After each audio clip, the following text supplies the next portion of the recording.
rekam video. Ya, ini udah jalan. Ya.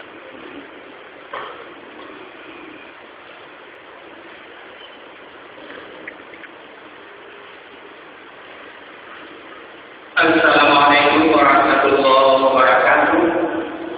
Pengumuman nomor 210 NRB 2013. Pengurus Masjid Raja Paramangkana Aceh mengumumkan pada sidang Jumat sebagai berikut. Yang pertama, hasil tabung analitik sejak hari Jumat tanggal 23 Syawal 1434 Hijriah 30 Agustus 2013 Miladiah sampai dengan hari Kamis tanggal 29 Syawal 1434 Hijriah 5 September 2013 Miladiah seluruhnya berjumlah 50.600.000